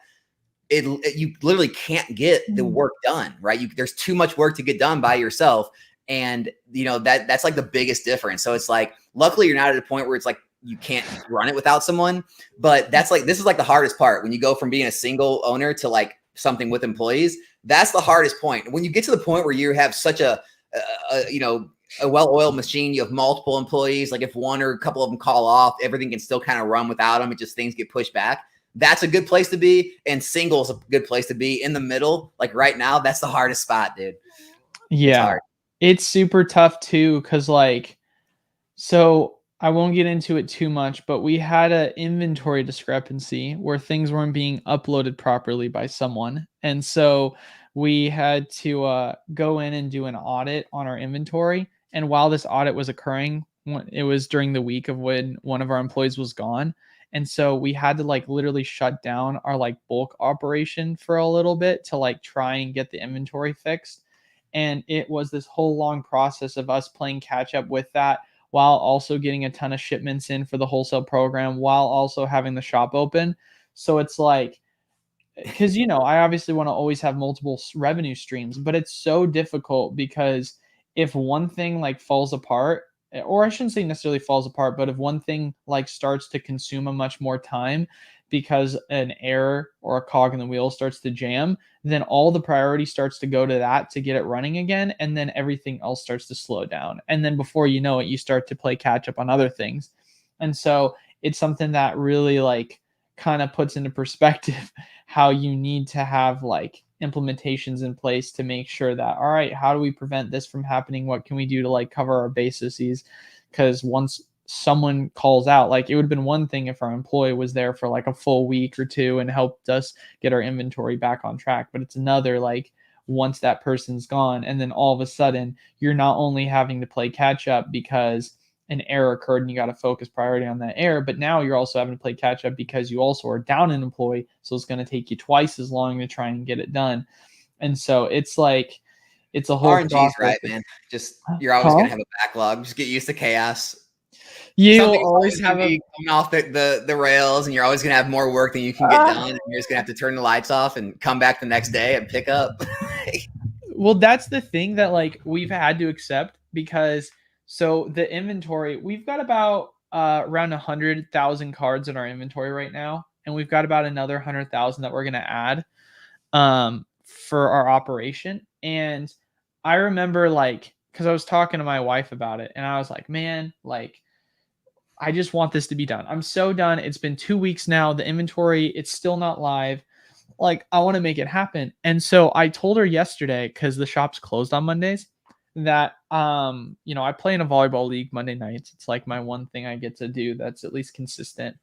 And my partner who I played with was like, I don't feel good. And I'm like, fine, I'll cancel and I'm just going to work at the shop. I'm going to literally, when I'm done doing office stuff, I'm going to go in the shop. And I told her, like, I'm not going to leave until we're done with getting the inventory uploaded. And I was at the shop for 7 hours after already having worked for 6 hours. And we were there till 11 o'clock. And I was like dying. And we still didn't finish it because of how much there was. And it was the most frustrating thing because one of the things that like kind of deterred me from like going the final lap was we use our fizz batch as a way to like count inventory because it has a way where like when you put a card in the machine, it'll tell you how many are going into a certain slot. And then I can use that slot and like count how many of that inventory there is.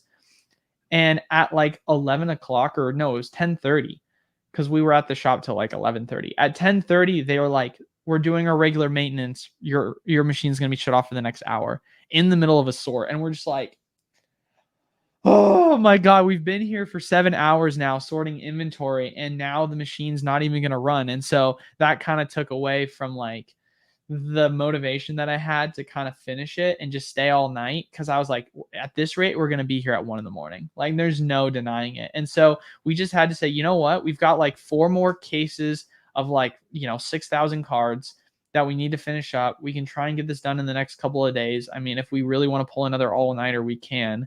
But like stuff like that as business owners, like it's cool to own your business and everything, but people tend to forget like, hey, yeah, you own your own business and you make your own hours, but sometimes your hours make you. Like you don't get to choose sometimes the hours that you have to work because things got to keep going.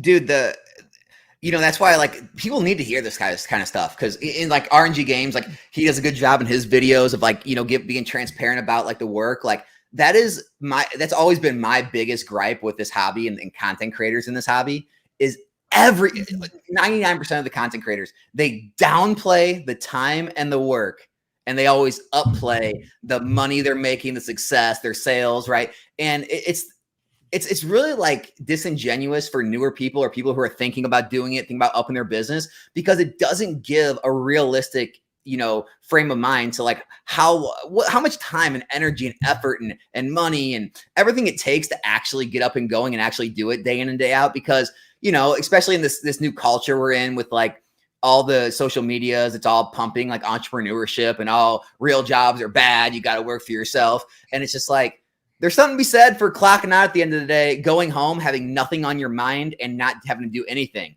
Where it's like, even when you clock out as an entrepreneur and you're like, quote unquote, done with work for the day, your mind never shuts off. You're sitting, I mean, I'm sitting there on the couch with my wife trying to watch a movie. And in my head, I'm like, oh, I should, revamp this, or I should put out this kind of, I should probably make some shorts. I should do that. I should probably be sourcing right now. I should be listing this. And it's like, even when you're not working, you're thinking about working, where it's like, not everyone with regular jobs, but a lot of regular jobs, you freaking clock out, you grab your lunchbox, you go home, and your time is yours. Your weekends are yours. When you're on vacation, your time's yours.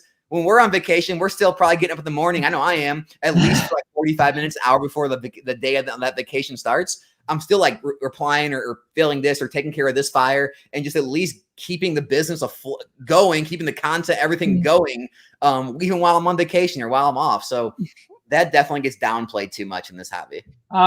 So you brought up a good point because that's exactly what I did. As soon as we got off of work, I would say just left the store last night at around like 11ish. I immediately went home and the first thing I did was I started like going onto my computer and like looking at our finances and like looking at our books and then also trying to calculate our total inventory of like what we have and everything. And I spent like an hour and a half going and doing that. And I'm like trying to get my wife's attention. Like, no, look. So here's the numbers. Like, and I'm trying to like break down all the math for like what our store's projections are going to be for the bulk operation and where we are and how much we have left and blah, blah. I spent like an hour and a half until 1 a.m. doing that. And she's like, we're not at the shop. Just tell me the numbers and let me go to bed. Like, I am so over this. But the thing is it's hard because for me, like I use it as a way for me to kind of see the bigger picture. And it's almost more motivating in a way because I'm like, all right, I'm doing this for this reason. Here's where the light at the tunnel is, right? Like, why am I buying all this bulk to break down and sort? It's because I can see the profitability here within the numbers, right? And so that's kind of where like sure, it's like it is work, but in my mind, it's more I use as like a form of motivation to kind of help me keep going, knowing that like the grind is here for a reason. So because it's, Especially I in a mean, it's a business like grind. this where you have to like have large amounts of inventory. Like guys, if you want money right away, I've done multiple service-based businesses. Go do that. You'll literally have cash flow immediately. It's very easy, like very limited. There's a lot of businesses with very limited tools and capital needed, and it's all based on you doing the work or service, or maybe you and one employee. You'll get paid right away. With this, I'm with Eli. Like I literally have been full time now for, I don't know, maybe I went full time like 8-10 months ago, something like that. I'm just now finally in the last few months getting to the point where everything's kind of now running, right? Like the bank account's built up with capital. I have, inventory. I've got, cards in it grading. I've everything's kind of flowing. I'm still putting investments away and that's not getting touched. The credit card bills, down to zero. Like I'm just now getting to that point and it's been like 8-10 months. So just realize that's what it takes. Yeah, it's a process. I mean, that's the thing that I have to like accept for myself because I do use credit cards to like leverage, right? And so I look at it and I'm like, all right, so, oh man, are you serious? I thought we fixed this. Are you kidding me? No, someone just said that in the very beginning of this video. We haven't seen Eli's camera go out in a while. Dude, someone jinxed it apparently. Oh Man, I don't know how guys, that happened. do you guys have any questions for us? I know Eli's got to go soon, but if anyone's got anything you want us to answer and we didn't see it, leave it again right now so we can take it. Yeah, that's a good time to mention that. I'm gonna try and see if I can fix it. Because this was supposed to be a settings thing. That's what fixed it last time. I wonder if the setting got reset maybe. Yeah, and it's only been an hour 16. We went like 2 hours that one week. Yeah, no, there's no way the setting didn't get reset. That's what I would like to believe.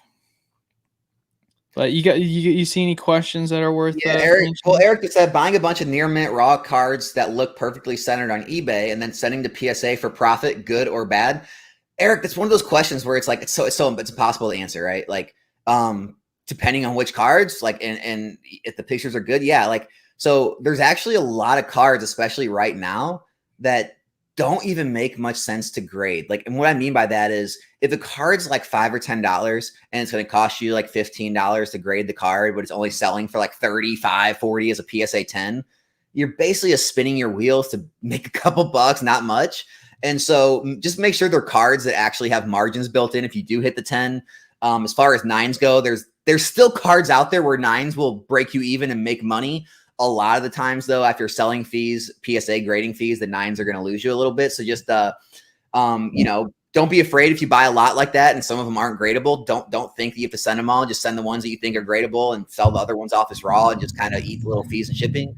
But yeah, I mean, I still buy cards off eBay. I still buy cards on TCG Player to grade. Obviously, card shops and conventions are the best because you can see them in person before you pay and you can even work better deals. But yeah, man, for sure you can do that and make money. I mean, that's what I do. It's what a lot of people in this hobby still do. So it's still very lucrative. So the setting did get reset. That is why it did that. So, but for those of you guys that don't know, my camera has this setting and I don't know why it auto shuts off sometimes, but it has a setting where it like will automatically shut off the camera if it thinks it's getting too hot, but it's like a glitch within the software. So the camera's like lukewarm at best. And so it randomly shuts off. So I had to go into the setting and turn it off so it wouldn't do that. So freaking obnoxious.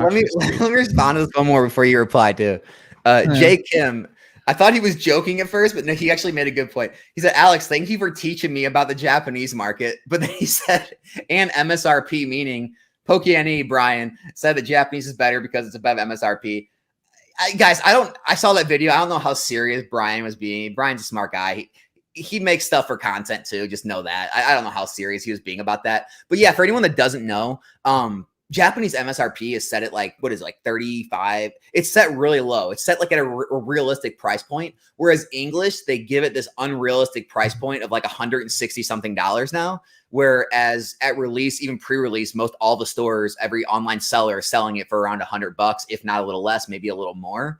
And so English realistic price is like $90 to $110 a box, right? Whereas, Japanese, it sells near MSRP, right? If not a little under, a little over. And so those are the price points you want to look at when people use MSRP to try and like convince you that Japanese is doing so much better. Like, well, Japanese is at $60, MSRP is 35 or whatever. It's like, in English is 160 MSRP. It's $50 under it. It's just like, it's because just the way MSRP is, it's this fictional number they assign to products. Don't get too bent out on MSRP. I know other creators use it in their videos too. MSRP should not be a number that's ever in your vocabulary when it comes to English Pokemon. It's basically meaningless. Let's be honest. The S literally stands for suggested retail price. Like S meaning suggested, not that's what it is. It's suggestive. Anthony Martinez, thank you so much for the $5, man. I appreciate it. You had a question attached to that. Thank you guys for all that you do. Hey, I was answering it. Give me a second. God, panties in a bunch over here.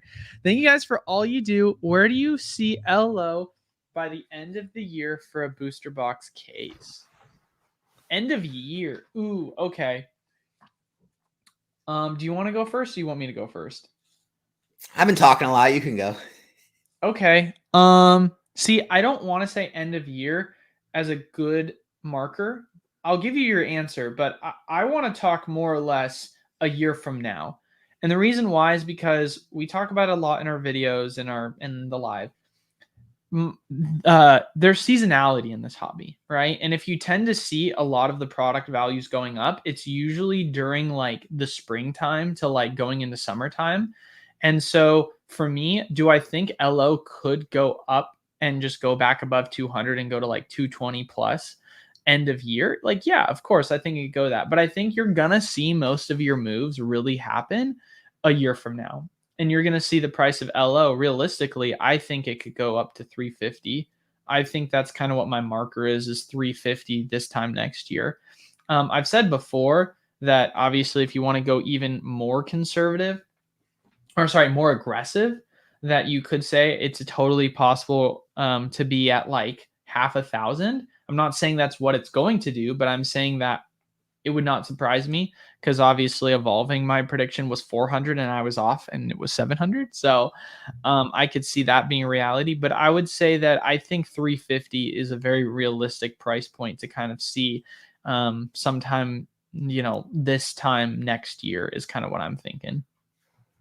And he said even better. So I'm gonna say maybe 220, I guess, the end of year, but that's more my focus. I don't know what your thoughts are. Yeah, I'm right there with you. Maybe 225. I think that supply we just got definitely stunted the growth for the time being, like short term. If that wouldn't have happened, I could have easily seen it in the upper 200s. So yeah, I mean, I think it'll recover and probably be back, like you said, 220, 225, 230, something like that, in my opinion. Yeah, you're gonna see LO go sideways for about another month or two. And then once it's gone sideways for another month or two, then you'll start to see it slowly go up. And then by the end of the year, it's going to be right back to where it was around the 220-ish price point, maybe 240, maybe 210. And then before you know it, going into the next year, it's going to start to rise in price February, March time, and it's going to start pushing 3. Take Mikkel's question. He's asked that a few times. Sure. I bought 2 cards 1.5 years ago. They have gone from 9K to 20K. Time to sell. What should I expect to net? Missed the Sword and Shield boxes because I was not able to sell it. I don't know what card you bought that went from 9K to 20K, but congrats. That's sweet. I don't know if that's something you want to disclose, but I'd love to hear what it is.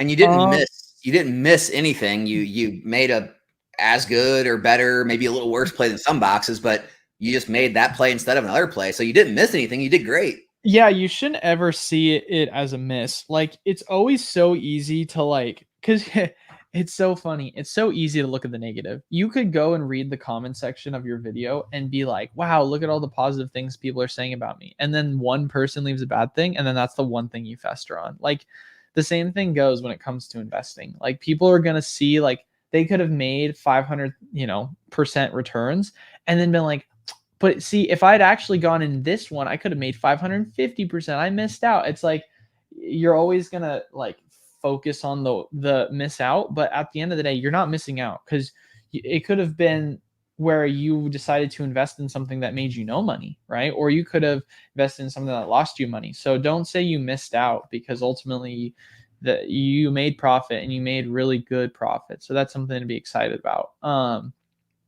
Ultimately, to kind of answer your question, I guess it comes down to the card, I would say, because I have absolutely no clue what the card is that you're referencing, and I don't know what I can kind of say as a like further prediction on where that card's price wise is going to go.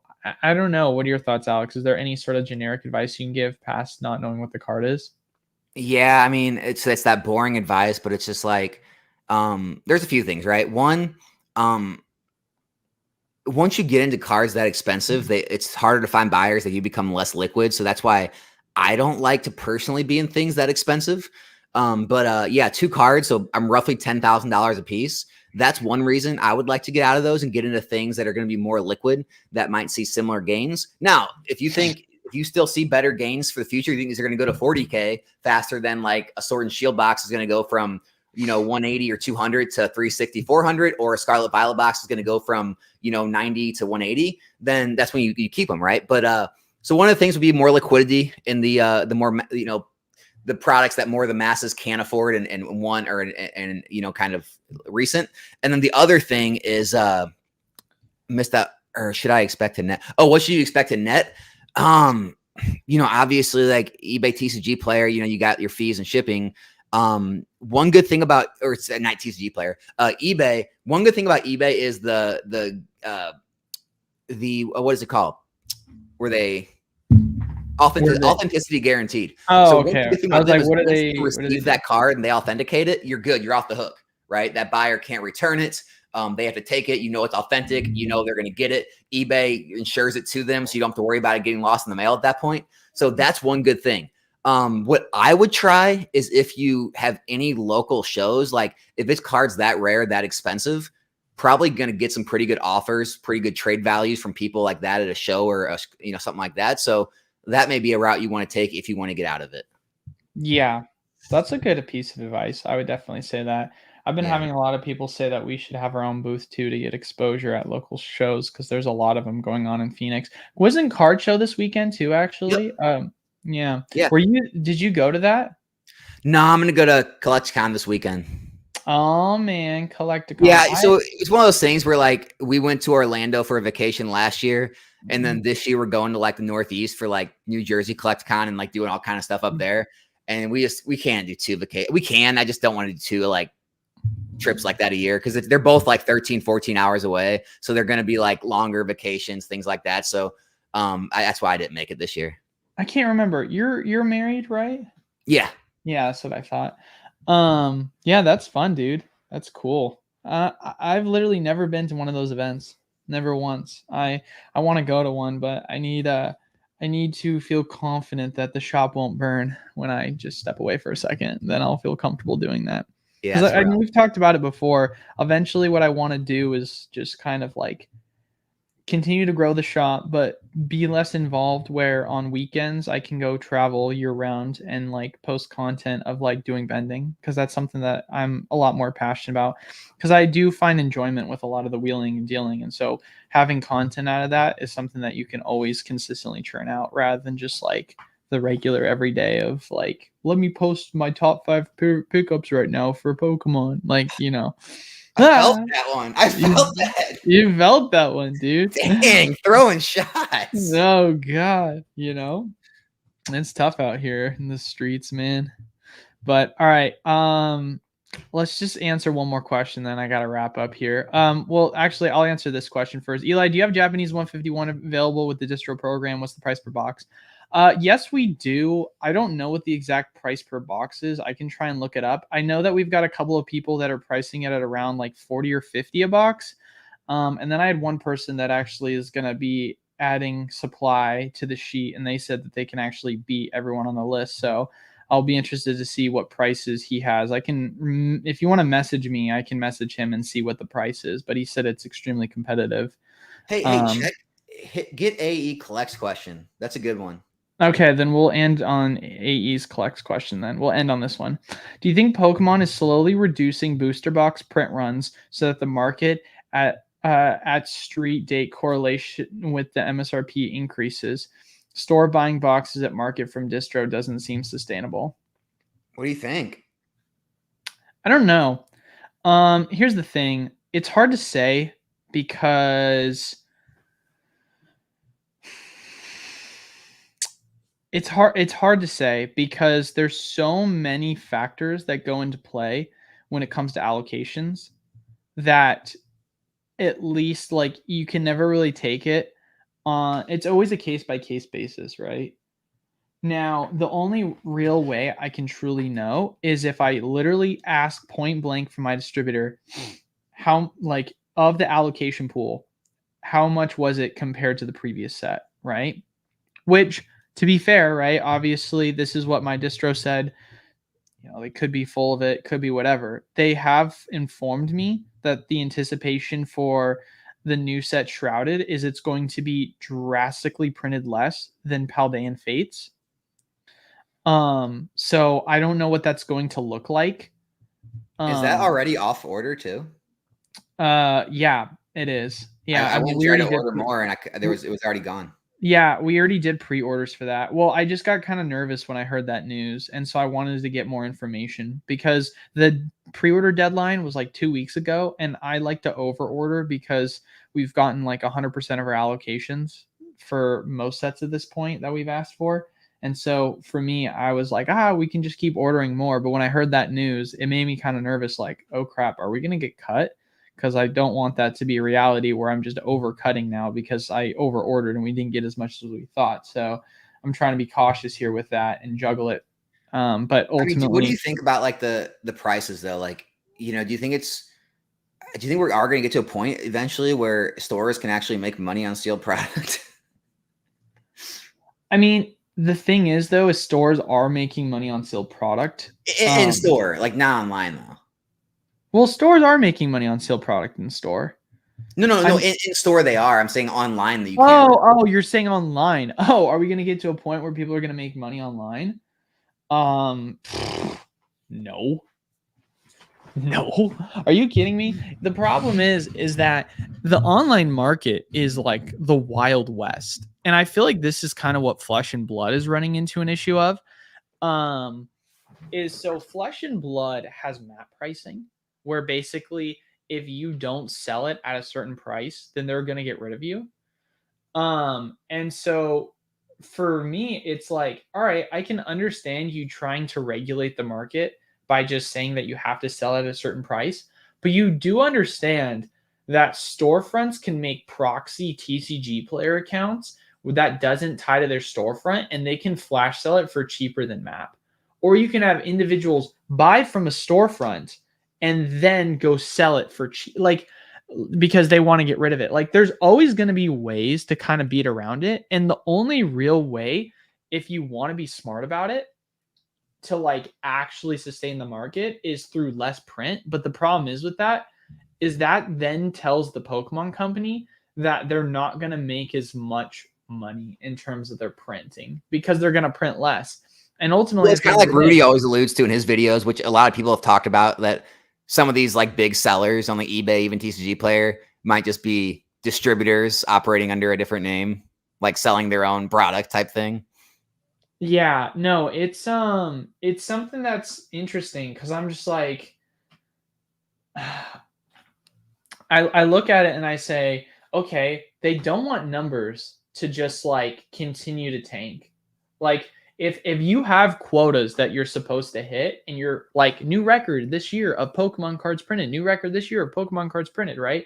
Like they're gonna keep that like up, right? They're not just going to like say, oh, we had a worse year this year because we were printing less. Like that's going to get investors scared. And so they need to constantly be able to keep up with their quotas, and it's a problem because sustainably speaking, that's going to always be at the detriment of the stores. And ultimately, at the end of the day, the only thing that's going to be sustainable is a more affordable price for the storefront or the online retailer to buy boxes at. But that's just not the reality of the situation. I think if you really, really, really want to like make it something where are we ever going to see real margins again? you have to find a way to make the demand a lot more authentically higher, right? Because I think that the supply is not going to be a resolution, because that then tells the Pokemon company that they're going to make less money, unless of course they were to go in and print more high demand sets, right? Like Evolving Skies. That's what Well, not necessarily. I mean, the MSRP rise is obviously they can make as much or more this year with printing less. Well, but like the wholesale price also went up, though, I guess is my point. Like wholesale prices. So like if you look at That's what I'm saying. So if they're charging you more, the distributor is probably Pokemon's probably selling to them for more. So like 1,000%. this year for the Pokemon company, that they'll probably be able to post as much or more profits, even if they sell less. Yeah, that's true, but that's like looking at GDP saying that the economy is doing better because things are more expensive and so people are spending more for groceries, you know? It's like that's not kind of what you want to see. So I guess here's how I look at it, right? It's all about keeping the shareholders happy, man. Yeah, exactly. I'll kind of look at it at this point. I think that supply is not going to be a thing that is going to resolve it unless you're printing new high demand sets. Which obviously is what they did with LO and ST. I think they should have done it more with older sets, but that's just my opinion. And ultimately, at the end of the day, you're just going to have to try and pump out more sets that are going to be higher demand. That's just kind of the reality of the situation, right? You're going to have to be able to continuously come up with new innovative ways to make it so that you're not like as an online retailer, as a storefront, bracing for a low demand set. Because like, listen, for as much crap as we like to give like WotC and Hasbro's for doing like such a terrible job at alienating their base, if you look at how Modern Horizon is doing right now, it's performing incredible. And some of the prices on the product for Modern Horizon is insane, but people are paying it. I mean, I remember like looking at the price of some of these like commander decks where you could sell online on TCG Player on pre-sale and make after fees a 70% profit, or a $70 profit, which was like a 35% profit selling online. And these commander decks were selling like by the minute on TCG Play. Like it was insane the demand there was for it. So I guess I look at it in kind of that regard where like Pokemon has to be good about not just trying to milk it as much as you can, because there's no denying it does feel like Pokemon is trying to milk it, considering that you look at the past 4 generations and we've always had a just boring freaking Charizard set as one of the first 3 sets, right? Like Obsidian Flames, Darkness Ablaze, Flash Fire, and Burning Shadows. Like they need to be better about trying to come up with some sets that are going to kind of push the barrier. Like that's why I think Sword and Shield back half did extremely well. And sure, Silver Tempest didn't perform as good going out the gate, but like LO was selling for 110 online. Like LO is selling really well when it first came out. So, and that's kind of where I'm like, I don't know. I just it's kind of like they go in waves. Like, and WotC kind of did this. Like, you kind of have to go backwards to go forward. Sometimes it's like, because yeah, you reduce the print run on some sets, and yeah, you make less red then. But then what happens is people start like investing or buying more again because there's less of it, scarcity. And then you can start rising the print runs again because now more people are wanting it and they're going to keep buying into that until they feel like it's overprinted again and they start to shy off. It's just this weird, like, correlation it has with overprint, underprinting, how much. Well, and I think they do a phenomenal job at that, because what they've done is specifically, we'll talk about commander decks, right? Because commander decks we talk about a lot in the wholesale program because of how much money you can make on them. But like they just did a print for Ixalan, right? They saw the price of Ixalan cards go up for an insane amount, and they just announced that they were doing another print for it because they saw the demand was going up. And we as a program bought like an insane amount of Ixalan commander decks. And so with that, sure, have the prices of the items gone down? Yeah. But like the margins are still killer right now. I mean, at least using my own calculations, it's a 100% rate of return. And, after shipping and fees for most people in the program, it's probably closer to like 75, 80. So it's still an insane margin after the fact of the print. So it's okay, man. I would have probably just invested in mutual funds. Yeah, right. That's garbage returns. Well, and this, I don't want to get too off topic on this, but one thing I also find quite interesting with commander decks that I've learned, it's actually, this might sound crazy, it's actually worthwhile, like short-term investing in some of them. And I say that because like you had one in Ixalan called like the Velociraptor, I think is what it was called. It was a Velociraptor deck. Anyway, and No. so the deck itself was going for like right around $130, and the price of it right now, since like the new print, is going for around $80. And what's interesting is they had a like resupply of Baldur's Gate Commander, and the price of Baldur's Gate Commander was going for like 140, and then it crashed all the way down to 80. Rather than just like going and flash selling it, because I got a lot of it at 80, I just waited and just was like, nah, I'll just sell it later. And now it's back at 120. Like the price of these commanders move very similarly, because at the end of the day, like sure, people are going to want a lot of the singles in these commander decks.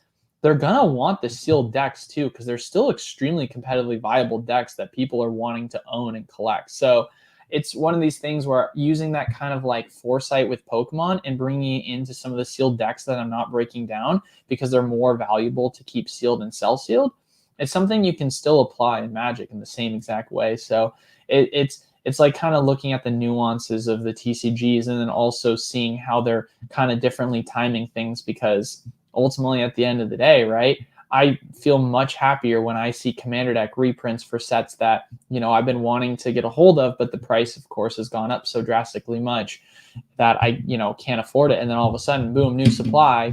I open what I want to open, and then what I want to keep sealed, I keep sealed, and then the price goes up. I mean, it's just kind of the same old story with Pokemon. I think we end it with we're going to hire average player, and he's going to run all your events and live in an RV. Yeah. That is success right there. He's moving to the States. Is that the plan? It's happening. Oh yeah. So Velociraptor, it went up to 148, and now it's going for 77. So that's one that I'm looking at, and I'm like, I'm gonna be sitting on that, man. I'm gonna be sitting on the Velociraptor. I'm gonna wait till it goes back up, because that's what Baldur's Gate did, and it went up pretty quick. So, but yeah. Any other thing you kind of want to mention before we wrap things up here? Tag teams are back, baby. Tag teams are back, baby. I'm not joking, dude. Well, we're still waiting for the website development, obviously, to wrap up here. We're on the like final testing stages for. Oh, that reminds me, the wholesale program. I might as well make this announcement. We are on the final stages of the website being finished, and we're actually going through the testing phase of testing out that our back-end software so that we can automate things a lot more efficiently. So we're going to hopefully have in the next month or so the website live. So we'll be switching that over to everything. So I'm excited. But obviously, average player, I'll keep you posted about that when we go live, because I'm going to start doing we're going to start doing columns and stuff for blogs. But you better have it dialed in, because if you're going to ask him to move to the U.S. and live in an RV, you better have a salary. I did not say that. I said I was going to have him write columns, and we talk about that more. But yeah, dude, column. I mean, we're gonna want to do a lot of more blogs. I think blogs are something I want to do a ton more, especially because it's extremely beneficial for the wholesale program. Because it's one thing if I'm like top 5 items to pick up, and then I'm like, so here's this deal on the wholesale programs page. Oh, you can't afford that price because you're not, you know what I mean? Like, I want to make sure that I can have articles that I can write specifically for people in the program, so then they'll know exactly what they can buy at like certain values, you know? Like, I'll still have targeted like articles for people that can get access to certain special deals on people's websites, but then also as well having targeted specific like articles for people that are wanting to see the most value out of the program. You know what I mean? Like having it so that there's multiple different ways that I'm catering to people both in and outside the program. What does that mean, Alex? He said, hey, Alex, I do eBay listings too. And I'm just like, I don't know. All right. Thinking about it. Right. But all right, guys, we're going to wrap it up here. Thank you guys all so much for stopping by. As always, leave a like, comment down below, subscribe. Really helps the algorithm. And then if you're interested in the wholesale program, get access to Pokemon Magic and Yu-Gi-Oh! And much more at wholesale prices.